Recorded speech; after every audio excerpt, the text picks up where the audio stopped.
Bien le bonjour, j'espère que vous allez bien. On est jeudi 2 mars en soirée et après quelques péripéties, j'ai enfin le temps d'ouvrir devant vos yeux ébahis la petite carte de Lucie pour le défi lecture du mois de mars. Donc je me suis dit que j'allais introduire le vlog lecture du mois de mars par l'ouverture de cette petite carte. Je vais essayer de vous faire un short ou je ne sais pas quoi pour qu'elle soit quand même sur YouTube avant l'apparition de ce vlog fin mars, mais comme ça je l'ouvre, j'ai la consigne et je pourrai embrayer dans la suite du vlog par un petit peu ce que ça va donner. Donc je vais ouvrir ça et on va voir ce que ça donne. Sachant que de toute façon Lucie l'a déjà mentionné à la fin de son vlog lecture du mois de février à elle, que je n'ai pas encore regardé parce qu'elle m'a dit qu'il fallait pas que je regarde la fin du coup pour ne pas me spoiler cette carte, mais je vais pouvoir savoir de quoi il retourne maintenant tout de suite. Elle disait dans son vlog qu'il y avait un petit thème aquatique en commun, effectivement, même en termes de colorimétrie, on est sur des trucs assez proches. Sa carte est très mignonne, mais comme d'habitude, j'ai envie de vous dire. Et alors, qu'est-ce que ça raconte? Ça s'ouvre dans ce sens-là. Alors, et coucou! Comme toujours, je suis ravie de prendre le stylo pour t'écrire un petit mot et te proposer un nouveau défi. J'ai eu un peu de mal à trouver une carte thématique, mais finalement, il y a de l'idée, je trouve, c'est vrai. En mars, nous avions choisi le thème féminisme avec une certaine facilité. Et pour compléter ça, je te mets au défi de lire un livre écrit par une autrice. C'était presque évident, mais surtout publié pour la première fois avant la date charnière de la légalisation de l'avortement en France, donc avant 1975. Très bon défi, mais ça va me donner un petit peu de fil à retordre, on va dire. J'espère que de tout cœur que cela t'inspirera et que cela te permettra de découvrir une autrice, un genre et ou un ouvrage inédit. Comme toujours, plein de bisous et si hâte de découvrir ton défi, ton choix, etc. À très vite, Lucie. C'est une très très bonne idée de défi parce que c'est plein de symboles et en même temps c'est très très cool parce que ça me permettrait de faire des découvertes très cool, je pense. Je vais aller réfléchir un petit peu à tout ça, voir ce que j'ai dans ma pile à lire, dans mes envies, etc. Et de toute façon, je vous ferai une update dans la suite de ce vlog de mon ou mes choix de lecture pour ce thème-là et j'ai hâte de voir ce que ça va donner. Je vous reprends quelques semaines plus tard, en tout cas 10 jours plus tard, quelque chose comme ça, parce qu'à chaque fois je me dis que je vais faire le vlog assez vite au début du mois et à chaque fois je prends du retard, bien évidemment. Toujours est-il que je viens vous présenter les livres que j'ai prévu de lire, que j'aimerais beaucoup lire pour le défi lecture de Lucie. Alors c'était pas gagné initialement, autant c'est une consigne qui me plaît beaucoup et que je trouve très très cool, autant je ne pensais clairement pas avoir de quoi la réussir dans ma pile à lire et j'ai eu un éclair de génie, parce que ça m'arrive de temps en temps, et je me suis souvenue des seuls livres de ma pile à lire qui, je pense, ont une date de première publication avant 1975, parce que sinon, clairement, il n'y en a pas 15. Alors, il y a les Lovecraft, mais du coup, ils ne sont pas écrits par une femme, au contraire de Anne de Green Gables, donc Anne de Windy Willow, ici, de Lucy Maud Montgomery. Donc, j'ai le 4e tome, Anne et sa maison de rêve, le 5e tome, et Anne d'Ingleside, le 6e tome. Donc j'ai ces 3 magnifiques objets livres chez Monsieur Toussaint l'ouverture dans ma pile à lire depuis début, milieu, fin 2022, qu'il serait grand temps que je lise et qui rentrent parfaitement dans le défi de Lucie. Donc voilà, je n'ai même pas besoin de racheter des livres comme je le pensais initialement. Ça va me permettre de les sortir de ma pile à lire, ce qui est aussi le but. Et en vrai, j'ai très très hâte de retrouver Anne, et c'est des livres qui, je pense, peuvent se lire assez vite, mais à chaque fois, j'ai, je ne sais pas pourquoi, du mal à les sortir, donc ce serait l'occasion. Si je peux me faire un petit marathon Anne ce mois-ci, ce serait très très cool. Si je n'en lis qu'un, si je n'en lis que 2, ce sera déjà très bien dans tous les cas. Mais ouais, je suis très contente qu'il rentre dans cette catégorie, parce qu'en plus je trouve que Anne a des côtés très féministes dans certaines de ses idées et dans globalement son histoire et son évolution. Donc ouais, je pense que ça rentre très très bien dans ce défi lecture. et j'ai hâte de voir ce que ça donne et je vous redirai du coup, ça va être un petit vlog lecture Anne de Green Gables. Peut-être que je me ferai la série parce que je l'ai pas encore commencé et ce serait peut-être l'occasion d'en parler aussi ici, à voir. En tout cas, je vous tiendrai au courant quand je l'aurai commencé et continuer et globalement mes avis au fil de l'eau.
Je vous reprends pour un petit point, alors pas parce que j'ai commencé à lire, parce qu'on est le 15 mars et que je n'ai pas encore commencé les lectures pour le défi, mais ça j'ai envie de vous dire, ça commence à être habituel, mais parce que je viens d'aller faire un petit tour en librairie, j'ai réussi à vous filmer quelques plans, je crois que je vous aurai inséré avant si tout va bien, et je voulais vous montrer ce que j'avais ramené. Alors déjà j'ai récupéré, c'est pour ça que j'y allais initialement, un des derniers livres qui me manque pour le swap avec Lucie, notre petit swap de printemps, parce qu'on s'est dit que attendre jusqu'à décembre 2023 ça allait être bien trop long et qu'il nous fallait quelques trucs avant, donc on a décidé de se faire un swap sur le thème des couleurs et j'ai récupéré son livre Magenta Rouge qui est donc le premier tome de La Dernière Geste dans l'ombre de Paris de Morgan Glencoe, une série que j'apprécie particulièrement. Je suis un petit peu triste parce qu'il n'existe plus que dans ce format découverte avec le macaron qui ne s'enlève pas et qui n'est pas incroyablement joli. Cela étant dit, ça fonctionnait bien pour Rouge Magenta, c'est une série que j'adore, donc j'espère que ça plaira à Lucie. Je vais aller l'emballer juste après pour commencer à faire son colis et j'attends encore un dernier livre que normalement je reçois demain pour pouvoir lui envoyer dans la foulée. Normalement quand vous verrez ce vlog, elle l'aura déjà reçu et déballé, je l'espère, et j'espère que ça va lui plaire. D'ailleurs il y a celui-là qui n'est pas non plus emballé, qui est la couleur jaune du coup du swap, et en fait c'est Galatée de Madeleine Miller que j'ai lu en février en anglais et que j'ai beaucoup apprécié. Il est extrêmement jaune et comme il est tout petit, j'attends un autre livre jaune pour faire un petit combo et c'est pour ça qu'il n'est pas encore emballé non plus, et lui ne le sera qu'à la dernière minute, du coup quand j'aurai reçu le dernier. Mais du coup j'étais en librairie et j'avais un avoir parce que je dépense bien trop d'argent chez Durance et j'en ai profité pour m'acheter des reliés qui me faisaient de l'œil depuis un moment et de livres que j'avais déjà lus, comme ça ne rentre pas dans ma pile lire et c'est un petit peu plus simple je trouve de les acheter avec un avoir, tout simplement parce que comme je les ai déjà lus c'est l'occasion, etc. Je me suis pris le 5e tome de Dune parce qu'il vient de sortir dans les éditions où j'ai tous les autres, donc Les Hérétiques de Dune de Frank Herbert. C'est pas les livres que j'ai préférés de la série en 6 tomes de Dune, j'ai préféré les 3 premiers aux 3 suivants, c'est pour ça en plus que je suis d'autant plus contente de le prendre avec mon avoir. Je suis très contente de continuer la collection, mais voilà, c'est pas le livre que je relirai avec le plus de plaisir, mais je ne suis pas contre me faire une petite relecture des 6 tomes du coup en papier dans quelques années, et je me dis que les avoir dans ce format-là pour l'occasion, c'est plutôt très chouette. Et puis de toute façon, voilà, j'avais les premiers comme ça que j'ai absolument adoré. Je trouve ça assez cool de continuer la série comme ça. Et le deuxième que j'ai déjà lu et qui est sous blister parce que je l'ai récupéré comme ça à la librairie, c'est Orgueil et Préjugés de Jane Austen, donc dans les très jolies éditions Hauteville qui me faisaient de l'œil depuis un moment. J'avais loupé le coche de la première édition parce que j'ai trop attendu, donc là je me suis dit que vraiment c'était l'occasion. Et j'ai vraiment beaucoup aimé ce récit, donc je pense que je vais me prendre tous les autres Jane Austen dans ces éditions là parce que je les trouve très jolies et je pense que juste côte à côte dans la bibliothèque, ça peut être très très chouette. Donc je pense que c'est ce que je vais faire dans les prochains mois, peut-être dans des prochains avoirs, on ne sait pas. Mais je suis très contente de me l'avoir pris. Je vais le retirer de son blister et le mettre dans ma bibliothèque. Et donc voilà, c'est les petits achats livresques du jour. Je vais aller du coup, comme je vous le disais, emballer les livres de Lucie qui peuvent l'être et commencer un peu à écrire la lettre pour le swap, parce que il faut que je le poste demain avant mon train, donc ça va être un timing assez serré, donc il faut vraiment que ce soit fini au maximum pour que je n'ai plus qu'à l'emmener à la poste. Donc on va faire ça. Et puis j'ai Sorcery of Thorn à finir et j'ai bon espoir peut-être que cet après-midi j'arrive enfin à me lancer dans un livre du défi lecture. L'espoir fait vivre, on va voir ça. Si je vous reprends cet après-midi, tant mieux, et sinon je vous reprendrai plus tard, je ne sais pas quand.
Je vous reprends mardi 21 mars, c'est-à-dire quasiment une semaine je crois après le dernier clip que vous venez de voir. J'ai enfin entamé le premier livre donc que j'ai sélectionné pour le défi lecture de ce mois-ci, c'est-à-dire Anne de Wendy Willow, donc de Lucie Maud Montgomery, dans les sublimes éditions Monsieur Toussaint l'Aventure, qui est très très cool. Alors j'ai pas lu 1 milliard de pages, mais je suis à une petite trentaine, donc une dizaine de pourcents finalement dedans. Je viens juste de le commencer ce matin et c'est un plaisir d'y retourner. J'aime vraiment énormément le personnage d'Anne qui est extrêmement fantasque, extrêmement imaginative et qui a vraiment un point de vue sur les choses très particulier et que personnellement j'aime beaucoup. Et donc là dans ce tome-ci, au début on est sur un échange de lettres, sur un début épistolaire, donc entre Anne et un autre personnage que je ne nommerai pas parce que ce serait extrêmement spoilant pour les précédents tomes, mais qui du coup lui permet de s'exprimer pleinement et qui est vraiment très très chouette. En plus je trouve que c'est, alors c'est pas franchement très visible à la couverture, mais en tout cas pour ce début je trouve que c'est la lecture printanière par excellence, parce qu'il y a des descriptions qui sont extrêmement bucoliques et d'une manière générale les descriptions de nature dans Anne de Green Gables sont extrêmement cool.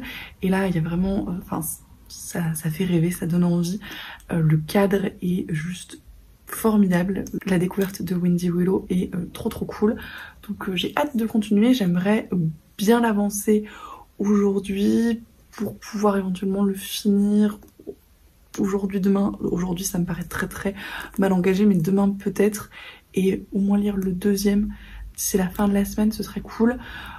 Voilà, d'avancer en tout cas un petit peu ça, d'autant que cela dit j'ai encore les livres Explora livres que je n'ai pas encore commencé, et comme je le disais on est le 21 mars, donc vraiment ça va être un petit peu short cette fin de mois, mais écoutez, je vais m'y atteler gentiment et de toute façon je vous ferai des updates quand j'aurai continué. Mais en tout cas je suis ravie de l'avoir enfin sorti de ma palle pour ce défi lecture, parce que c'était l'occasion et que c'est trop cool d'y retourner. Je vous reprends rapidement pour un petit point qui n'aura peut-être pas grand intérêt. Je continue très tranquillement Anne de Wendy Willow, parce que littéralement j'ai repris depuis 5 minutes après avoir passé la journée à filmer, à monter, à faire pas mal de trucs pour la chaîne.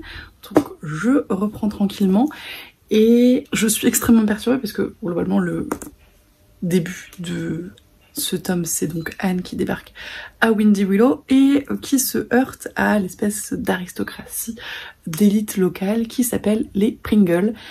Et je n'arrive pas à me sortir les chips de la tête. À chaque fois que je vois le nom de cette famille, je pense à manger.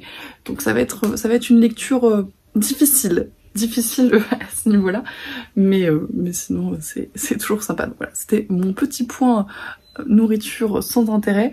Toujours est-il que je vais essayer de passer outre le nom des Pringles. Petit update en soirée, j'ai avancé Anne, du coup j'en suis à une petite centaine de pages, 99, quelque chose comme ça. Et c'est très cool, je passe un très bon moment. Alors c'est marrant parce que j'avais pas ce souvenir là des premiers, j'avais l'impression qu'il y avait plus de moments un petit peu plus posés. Mais alors déjà les 5 premiers chapitres, quelque chose comme ça, sont, comme je disais précédemment, des chapitres épistolaires. On ne voit que les lettres que Anne envoie à un fameux personnage dont je vous tairai le nom. Et du coup c'est Anne qui babille en fait sur ces lettres et qui raconte un petit peu sa vie, etc. Donc même si c'est du récit, on a cette impression de dialogue parce qu'on est dans la tête, ou en tout cas dans la plume d'Anne. Donc ça, je trouve, amplifie un petit peu cet aspect-là.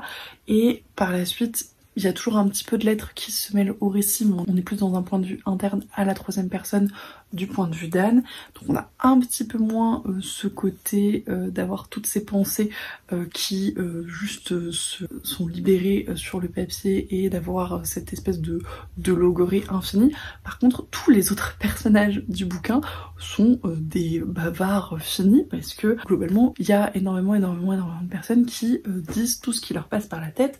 Il y a un passage où Anne visite le cimetière avec une meuf qui lui fait tout l'historique des personnes qui ont jamais été enterrées dans ce cimetière. Alors c'est très marrant parce que c'est pas inintéressant en fait, parce qu'elle a des petites réflexions un petit peu sur tout le monde, et même si c'est des personnes dont on n'a jamais entendu parler et qu'on connaît ni d'Ève ni d'Adam, bah ça a un côté intéressant étrangement.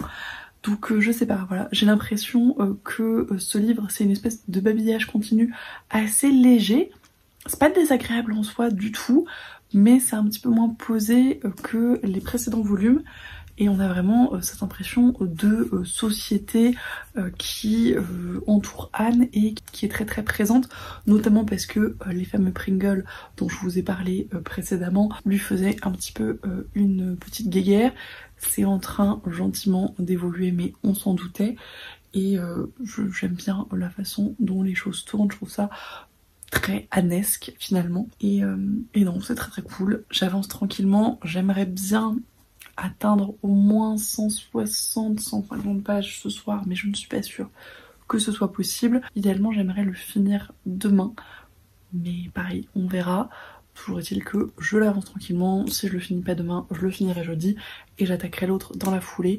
Mais encore une fois, il faudrait que je me penche aussi sur les lectures d'Explore à Livre, donc on va voir ce que ça donne et je vais continuer ma lecture.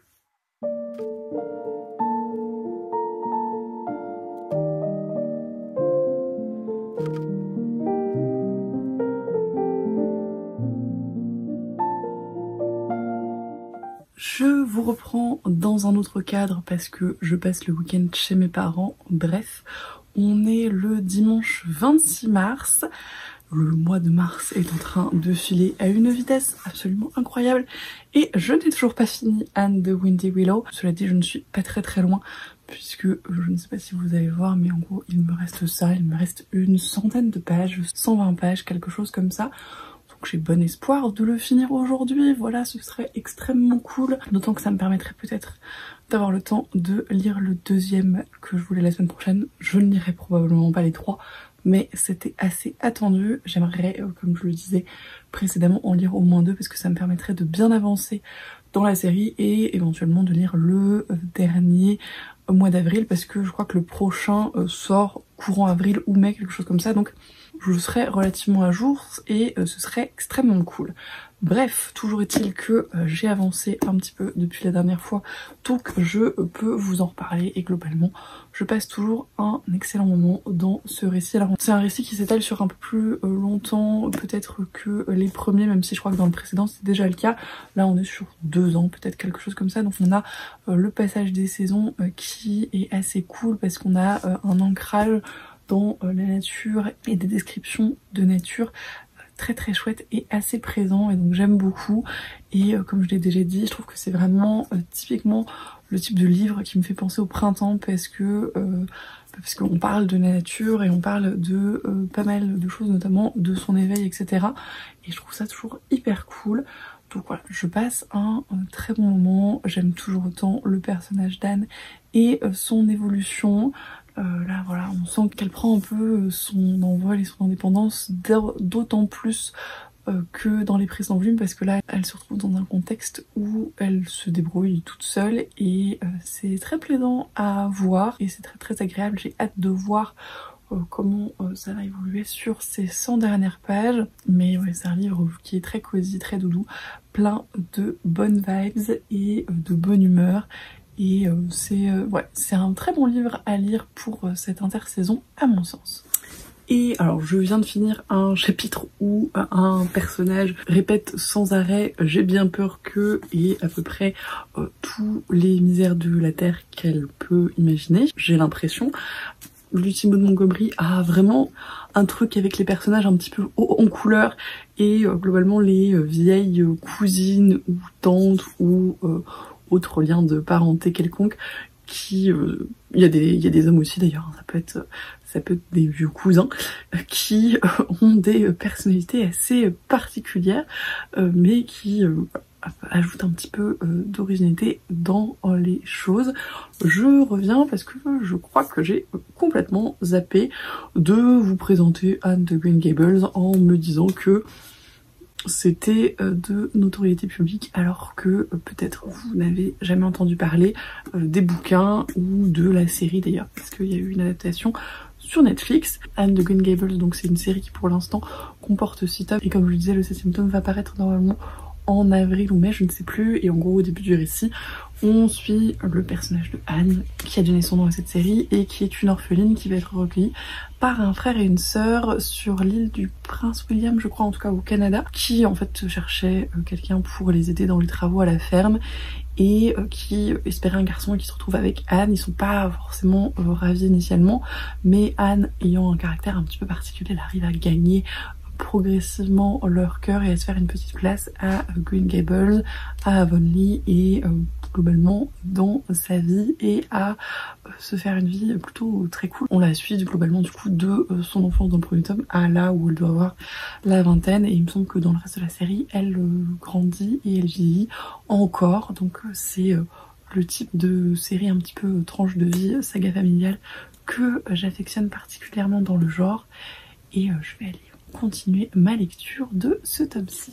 Un autre petit point, tant que je continue, et il me reste une centaine de pages, quelque chose comme ça, j'avance tranquillement. C'est très marrant parce que dans ce tome, Anne, qui a un petit peu grandi, se retrouve à plusieurs reprises à jouer les conseillères matrimoniales. Et étrangement, c'est un rôle qui lui va plutôt bien, je trouve, et qui lui réussit pas trop mal, et qui réussit pas trop mal à son entourage globalement. Et je sais pas, j'aime bien cette ambiance un petit peu ragot et jeune fille qui se confie, etc. C'est voilà, c'est très mignon, c'est très cosy, c'est très sympa. Et autre chose, c'est que à plusieurs moments dans l'histoire, à l'occasion notamment de ces conseils matrimoniaux et même pour des jeunes filles plus jeunes, il y a des personnages qui font énormément penser à Anne à plusieurs moments de sa vie et à la façon dont elle voyait les choses et à son espèce d'exubérance et de fantaisie et d'imagination exacerbée. Et je trouve ça très chouette de voir Anne interagir avec ce qui pourrait être un petit peu vu comme d'autres versions d'elle-même et de la voir les prendre avec un petit peu de recul. Et je trouve que c'est assez bien joué et que ça fonctionne très bien. Donc encore une fois, je continue ce petit tome avec grand plaisir et je vous ferai des updates quand j'aurai des choses à dire ou quand je l'aurai terminé. Petit point, il doit me rester 40 pages, moins de 50 pages, et il vient de se passer un truc qui s'est passé à plusieurs reprises dans ce tome et que je trouve très intéressant, qui s'est déjà passé à plusieurs moments de la série et que j'aime, et dont j'aime vraiment beaucoup le traitement.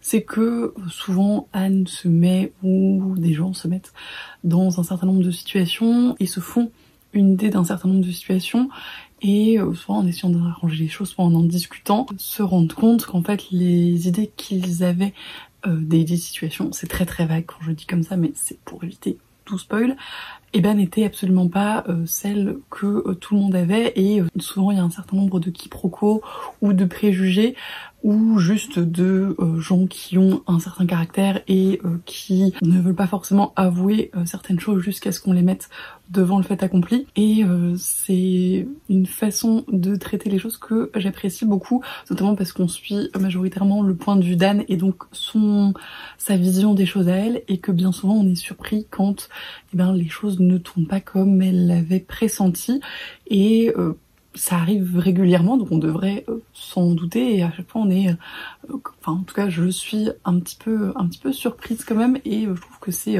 plutôt agréable comme façon de faire, et je trouve que ça déjoue bien voilà tous les préjugés, tous les attendus qu'on peut avoir, et ça montre bien aussi que la communication, ça permet de résoudre pacifiquement un certain nombre de choses. Et pour ça, je trouve que c'est très chouette et très bien amené, et à plusieurs moments de la série, sans que ce soit redondant, c'est bien mis en valeur, donc je trouve ça très cool.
Je vous reprends du coup lundi 27 mars, si je ne dis pas de bêtises. Hier soir, très tard, ce matin très tôt, j'ai fini Anne de Windy Willow, du coup, de Lucie Maud Montgomery aux éditions Monsieur Toussaint l'Aventure, et c'était très cool. J'ai vraiment adoré ce tome, c'était un plaisir de retrouver Anne, de l'avoir évolué, donc comme je le disais, dans un environnement différent des précédents tomes. Il y a quasiment que des nouveaux personnages dans ce tome-là. On retrouve par toutes petites touches certains des habitants de Green Gables, mais on les voit très peu, et c'était très chouette de la voir évoluer dans cet autre environnement avec ces nouvelles personnes. Seul regret, c'est qu'on ne voit pas du tout un certain personnage que voilà, j'avais quand même hâte de voir, et de voir interagir avec Anne notamment, mais j'imagine que ce sera davantage le cas dans les prochains tomes, et j'ai très hâte. Et comme je le disais, je vais essayer de au moins commencer, voire finir avec un peu de chance le tome suivant, donc Anne et sa maison de rêve, qu'elle mentionne d'ailleurs pas mal à la fin de ce tome là, donc qui est une belle transition je trouve cette semaine pour pouvoir l'inclure dans ce vlog. Je vous redirai un petit peu ce que ça donne, mais voilà, j'ai hâte de continuer. En tout cas, je suis ravie que le défi lecture de Lucie m'ait poussé à le sortir enfin de ma pile à lire, où comme je l'ai déjà dit, il végétait depuis bien trop longtemps, alors que c'est une série que j'apprécie particulièrement, et encore une fois c'était vraiment le pile poil le bon moment je pense pour le sortir, parce que ça se prête extrêmement bien au temps, à la saison et à l'ambiance à mon sens, et je sais pas, ça me met dans des bonnes vibes pour le printemps, donc c'est extrêmement cool, et je suis ravie, et j'espère vous reprendre tout bientôt pour vous annoncer que j'ai commencé le prochain.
Le 31 mars qui sera, si tout se passe bien et dans tous les cas, le dernier jour de ce vlog, puisque le dernier jour du mois de mars est donc le dernier jour du défi lecture du mois de mars.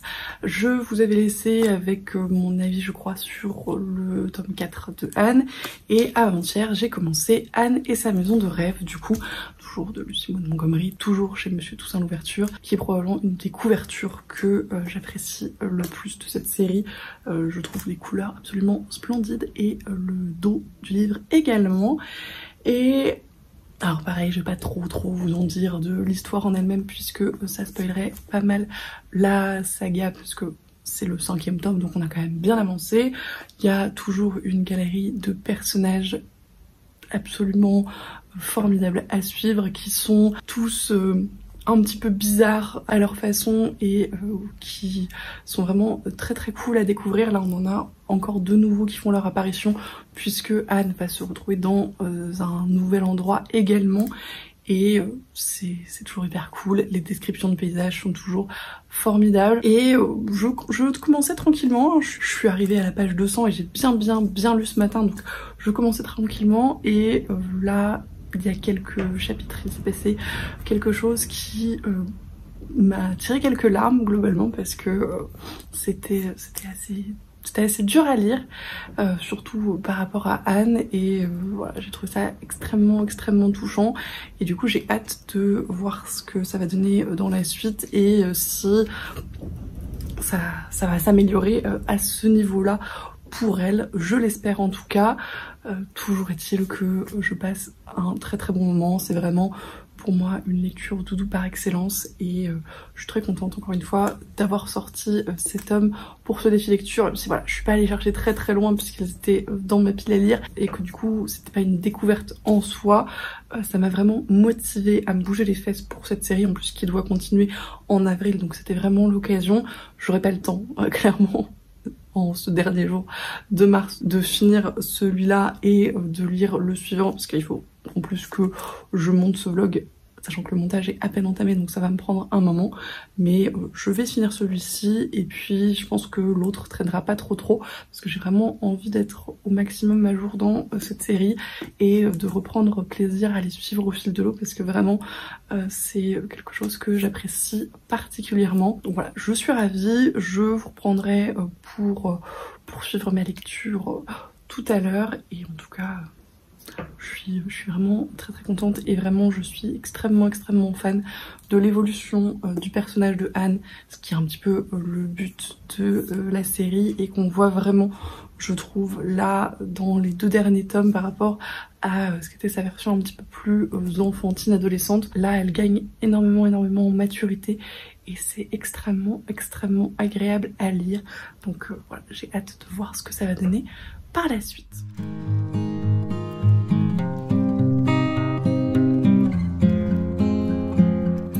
Probablement le dernier petit point avant que j'ai fini ce livre, parce qu'il va me rester quelque chose comme 40 pages, 50 pages, je ne sais pas. Toujours est-il que ça va être fini là dans l'heure qui vient, je pense. Je voulais revenir sur la façon dont est abordée ou n'est pas abordée la grossesse dans ce récit, parce que il y a plusieurs occasions où il en est question, et en fait principe de la grossesse n'est juste pas abordé du tout à aucun moment, et il y a juste un bébé qui débarque de nulle part quasiment. Alors il est aussi question de cigogne, donc c'est assez rigolo, mais la grossesse en elle-même, il y a des petits indicateurs qui pourraient faire penser que peut-être il se passe quelque chose, mais c'est tout. Et je trouve ça assez intéressant comme principe. Je sais pas si c'est symptomatique de la littérature de l'époque où ces choses-là étaient pas du tout abordées jusqu'à leur dénouement pour des raisons X ou Y, parce que il pouvait se passer plein de choses, ou juste parce que comme c'était des fonctions corporelles pas forcément très bien considérées, on n'en parlait pas. Mais ouais, je me suis posé la question du coup de la représentation de la grossesse dans la littérature de la fin du 19e, début du 20e siècle. Si vous avez des connaissances à ce propos, ça m'intéresse, parce que voilà, ça m'interroge beaucoup, et vraiment c'est d'autant plus le cas dans ce livre-là. Je suis bien satisfaite de la façon dont ça va se finir, je pense. Je vous redirai ça dans quelques temps, mais il y a tout qui est en train de se mettre en place de façon très satisfaisante. Je pense que la fin de ce livre va être très très chouette à ce niveau-là. C'est un peu étonnant parce que dans ce livre-là, c'était un peu le cas dans le précédent, mais dans ce livre-là, typiquement, j'ai vraiment l'impression d'une prise de recul par rapport au personnage d'Anne, et du fait que voilà, on la suit, mais on la suit avec plus de zoom arrière que ce n'était le cas dans les précédents récits. Et je sais pas, c'est un peu étrange. C'est pas désagréable, mais c'est un peu étrange. Et on a moins cette impression de proximité en tout cas, et de la suivre au quotidien. On a plutôt des petits événements qui s'enchaînent qu'autre chose. Et voilà, je pense que c'est parce que l'histoire évolue, et que le personnage évolue, et qu'on suit d'autres choses, et que ça va peut-être introduire aussi la suite. Parce que j'ai cru comprendre que dans les suivants, on suivait encore moins Anne, mais ouais, du coup c'est un petit peu étrange comme sensation, mais c'est pas désagréable du tout, et globalement c'est pas une lecture désagréable du tout, bien au contraire. Je vais finir ça tranquillement et je vous reprends tout à l'heure pour vous dire ce que j'en ai pensé en globalité.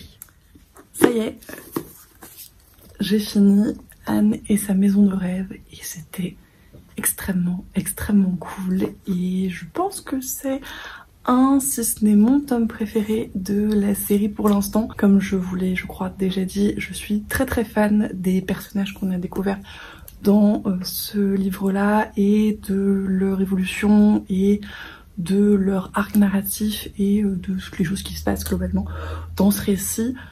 Il n'y a pas eu de grande surprise, même s'il y a eu un petit plot twist qui était quand même assez surprenant, auquel je ne m'attendais pas du tout. Mais globalement, tout s'est résolu de façon extrêmement satisfaisante. C'était très plaisant à lire. Je suis un petit peu enrouée parce que j'ai versé ma petite larme à la fin, et j'ai versé ma petite larme, comme je vous l'ai dit tout à l'heure, au milieu du récit. Et vraiment, il y a des choses qui m'ont énormément touchée dans cette histoire, que ce soit dans les personnages ou dans leur traitement. Et voilà, c'était extrêmement cool, c'était tout ce que j'attendais, tout ce que j'avais envie de lire. Ça s'est vu tout seul, c'était hyper plaisant, et comme je le disais, je lirai le prochain tome, je pense, incessamment sous peu, parce que j'ai pas trop envie de le faire traînouiller, et j'ai vraiment envie de me remettre dans cette saga. C'est l'occasion ou jamais. D'ailleurs, j'ai commencé tout à l'heure la série Anne de Green Gables, comme je vous l'avais dit dans le début de ce vlog, si je ne dis pas de bêtises, et pour l'instant j'aime beaucoup. En plus ça commence au début du premier tome finalement, donc on retrouve Anne qui rencontre donc Matthew et Marilla, et c'est voilà, c'est là où j'en suis pour l'instant, mais c'est génial. Enfin, en plus voilà, avec encore une fois le recul de tous les tomes qui sont passés, et de la retrouver comme ça, c'est vraiment très cool. Donc je pense que je vais continuer ça tranquillement tout à l'heure, mais avant ça il faut que je monte ce vlog. Et avant de monter ce vlog, il est temps d'ouvrir cette petite carte. Alors je cache mon adresse, mais je vous montre quand même le timbre de Lucie qui est extrêmement bien choisi. The Riddler, si tu passes par là, voilà, il y a un petit thème Naruto en ce moment. J'aime beaucoup également la couleur de son enveloppe, donc qui est dorée, et qui, je trouve, va plutôt pas mal avec ce tome de Anne. Donc voilà, je vais ouvrir ça pour découvrir la consigne d'avril et commencer gentiment à y réfléchir pour le prochain vlog. Elle est trop chouette, sa carte est trop chouette. Donc c'est Bug Art. Et c'est une pile de livres qui est extrêmement jolie, qui brille en plus, avec un petit thé et une petite paire de lunettes. Si c'est pas la définition de la vie, je ne sais pas ce que c'est. Et alors qu'est-ce que ça raconte? Et coucou! Le temps passe si vite, je crois que j'ai commencé ma lettre à peu près de la même façon. Et nous voici déjà à notre 4e carte pour cette année. Est-ce que t'as pas utilisé le crayon du swap pour l'écrire? Si c'est ça, il écrit très bien. C'est toujours un plaisir de préparer, écrire, recevoir, puis lire. Et je t'en remercie infiniment. Je t'en remercie infiniment également. J'espère que cette carte te plaira. Vos livres lunettes été, c'était impossible de ne pas la prendre, bien qu'elle ne fasse pas printanière pour un sou. C'est pas grave. Si on exclut ce manquement flagrant à notre thématique d'avril, elle est parfaite. Je suis bien d'accord.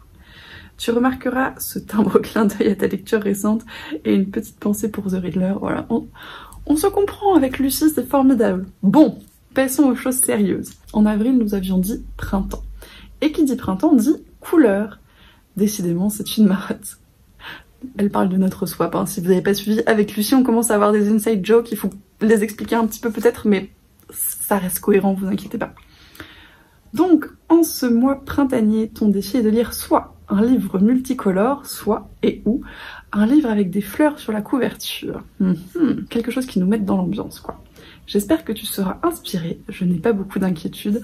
Encore merci pour ce stylo effaçable, et c'est bien le stylo... Vous voyez, il y a une petite continuité là entre nos swaps, etc. C'est très chouette, on est en train de se faire une petite série formidable.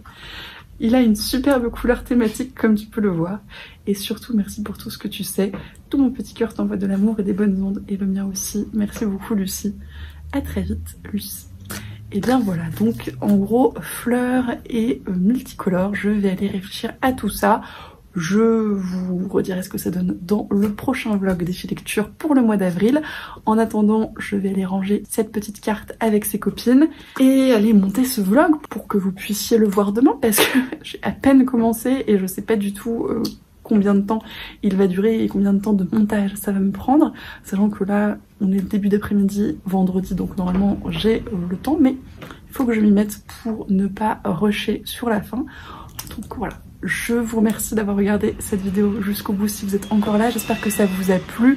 Comme d'habitude, n'hésitez pas à me dire si ce défi lecture vous a intéressé, si vous avez fait des découvertes. Alors, encore une fois, j'ai joué la facilité, mais je vous laisserai également voir le vlog de Lucie qui a probablement été un petit peu plus en dehors des sentiers battus que moi. N'hésitez pas à me dire si vous avez lu ou vu Anne de Green Gables et ce que vous en pensez. Si vous avez d'autres recommandations à me faire pour ce thème qui, je le rappelle, était lire un livre d'une autrice publiée avant 1975. Et la question que j'avais tout à l'heure sur la représentation de la grossesse dans la littérature du début 20e siècle également, si jamais vous vous y connaissiez. Tant de questions finalement à la fin de cette vidéo, mais en tout cas n'hésitez pas si vous en avez des réponses. Je vous remercie comme d'habitude pour tous vos commentaires, tous vos messages, c'est toujours un plaisir d'échanger avec vous. Je vous souhaite comme d'habitude d'excellentes lectures et je vous dis à la prochaine.